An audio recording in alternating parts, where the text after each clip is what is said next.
Doctor Rizwan साहब, आपकी जानिब आऊँगी। नायब सदर जो हैं जेडी वेंस, उनका पाकिस्तान का दौरा मौखर होना आप क्या समझते हैं? ये जाहिर करता है कि अभी पसे पर्दा बहुत से मामला जो हैं वो तय होने वाले हैं, और उसी वज़ीर ख़ारजा ने 2015 जैसे माहदे की बात की है।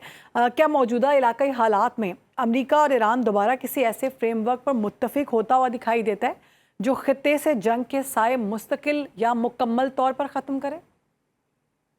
जी शर्मानो, बहुत शुक्रिया अपने शो में लेने का। देखें, मुकम्मल तौर पे तो जंग खत्म नहीं हो सकती। मिडल ईस्ट में जब तक ईरान अमेरिका को चैलेंज करता रहेगा, इसराइल के लिए थ्रेट बना रहेगा, ये जंग थोड़ी या मुकम्मल ये जारी रहेगी। इसमें सर्जिकल ऑपरेशंस भी होते रहेंगे। और आपने देखा है पहले भी, जो पिछले साल भी इन्होंने जंग की थी जून में, वो जंग उन्होंने यही 12 डेज की वॉर की थी कि सिर्फ और सिर्फ जो उनको डर था कि ईरान बिल्कुल चंद महीने या चंद हफ्ते करीब रह गया है न्यूक्लियर वेपन्स के, तो उन्होंने अटैक कर दिया। फिर जो नेतन्याहू ने अब घसीटा है डोनाल्ड ट्रंप को इस जंग में, उसका मकसद भी यही है। उसका मकसद ये है कि ईरान के पास जो कैपेबिलिटी है इस पूरे रीजन में, तमाम के तमाम कंट्रीज तो इत्तेहादी हैं इसराइल के, कोई चैलेंज नहीं कर सकता। तो सिर्फ एक ईरान है जो मसला बना हुआ था, तो उन्होंने कहा ईरान की सलाहियत को खत्म करते हैं। देखिए, इस चीज में मैं एक और दो बातें करनी चाहूंगा। अमेरिका के आगे बिल्कुल अगला टारगेट चाइना ही है। अगर अमेरिका की इंडो पैसिफिक स्ट्रेटेजी को आप स्टडी करें तो आपको वाज़ेह पता चल जाएगा कि जितने भी क्वाड और ऑकस, I2, U2 जितने भी इत्तेहाद बना रहा है अमेरिका इस इर्द गिर्द में, तो वो चाइना के हवाले से हैं। अगर ये ब्लॉकेट किया गया है स्ट्रेट ऑफ हॉर्मुज का, तो इसमें भी चाइना की जो डिपेंडेंसी है अराउंड मोर देन 20% वो यहाँ से आती है, गल्फ से।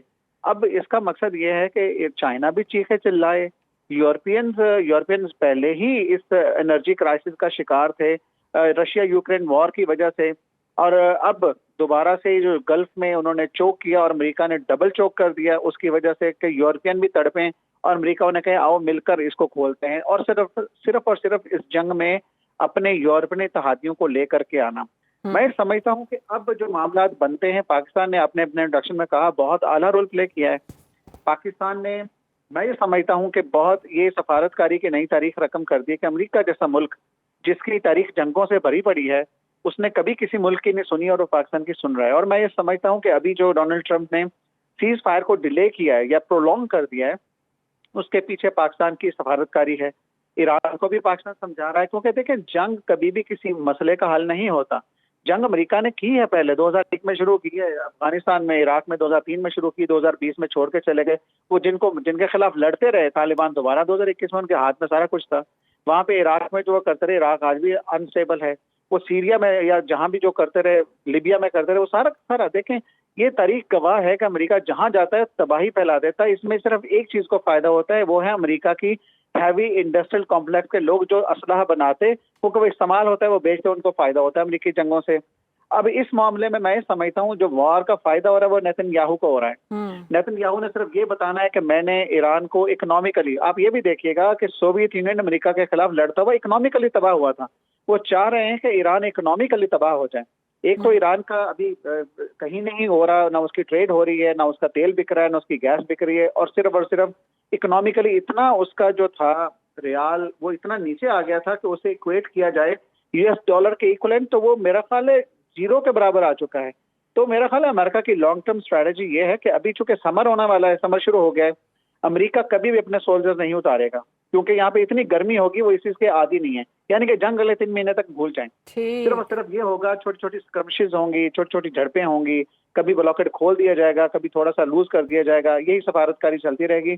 लेकिन इसका परमानेंट हल ये है कि अमेरिका और इसराइल को इस चीज को रियलाइज कर लेना चाहिए कि वो जो प्रॉमिस तो उन्होंने किया था मिडिल ईस्ट को सिक्योरिटी देने का, वो ना दे सके हैं, ना वो दे सकेंगे। मेरा ख्याल है defence should not be earlier than development. यहाँ पे सिर्फ डेवलपमेंट की जरूरत है, और आपने देखा होगा जो डेवलपमेंट हुई है सऊदी अरब में, बहरीन में, कतर में, UAE में, वो सारी की सारी इसी डिफेंस की वजह से खत्म भी हो गई है। आज सब के सब सस्पेंडेड पड़े हैं। तो मैं ये समझता हूँ कि अमेरिका को, डोनाल्ड ट्रंप को ये रियलाइज करना चाहिए, मिड टर्म इलेक्शन आ रहे हैं, अपने लोगों को खुश करना है ना, तो इस चीज से खुश करना है। देखें, मैं अमन ले आया हूँ, ठीक है, जंग की हमने अपने कुछ ऑब्जेक्टिव से अचीव कर लिए, अमन आ गया है, दैट्स इट।